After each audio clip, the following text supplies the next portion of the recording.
আল্লাহকে অন্ধের মতো বিশ্বাস করা ঠিক না। কিছু যুক্তি, লজিক এগুলো আপনার সামনে দাঁড় করানো উচিত।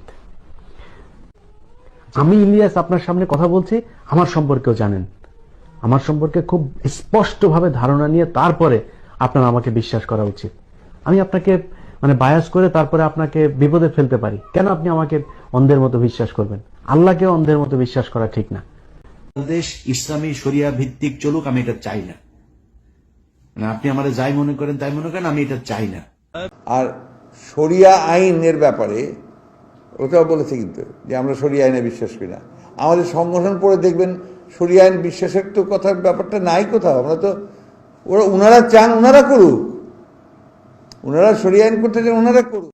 এই দেশে আমরা কোরআন ও সুন্নাহর বাইরে কোনো আইন আমরা করতে দেব না, এটা আমাদের কমিটমেন্ট। আমাদের দেশে প্রচলিত একটা কথা আছে, চালানি শুয়ে বলে তোর পাশায় সেদা।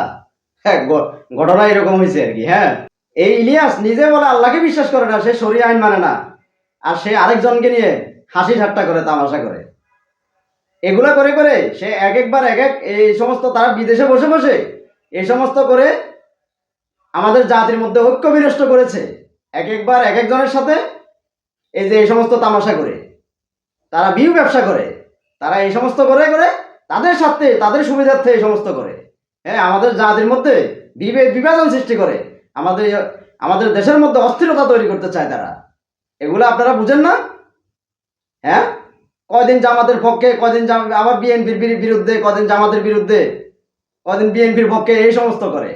হ্যাঁ, প্রত্যেকটা মানুষের পিছনে পিছনে এই সমস্ত খোঁচাখুচি গুতাগুতি করে করে করে মানুষের মধ্যে বিভাজন সৃষ্টি করে, উস্কানিমূলক কথাবার্তা বলে, আমাদের দেশে অপতথ্য ছড়িয়ে, গুজব ছড়িয়ে এই সমস্ত করে।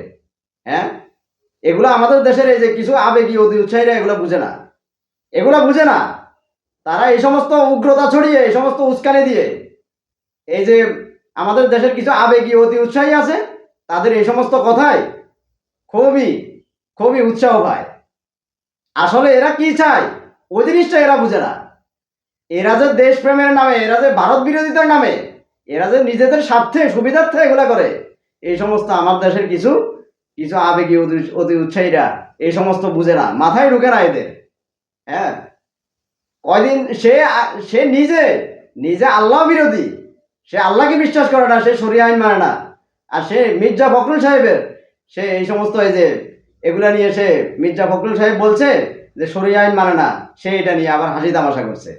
আমরাও তো, আমি নিজে বিএনপির বিভিন্ন অসঙ্গতি দেখলে, জামাতের দেখলে, আমি বিভিন্ন জায়গায় বিভিন্ন অসঙ্গতি দেখলে আমি নিজে সমালোচনা করি, কিন্তু সমালোচনা গঠনমূলক হতে হবে, নিঃস্বার্থভাবে হতে হবে।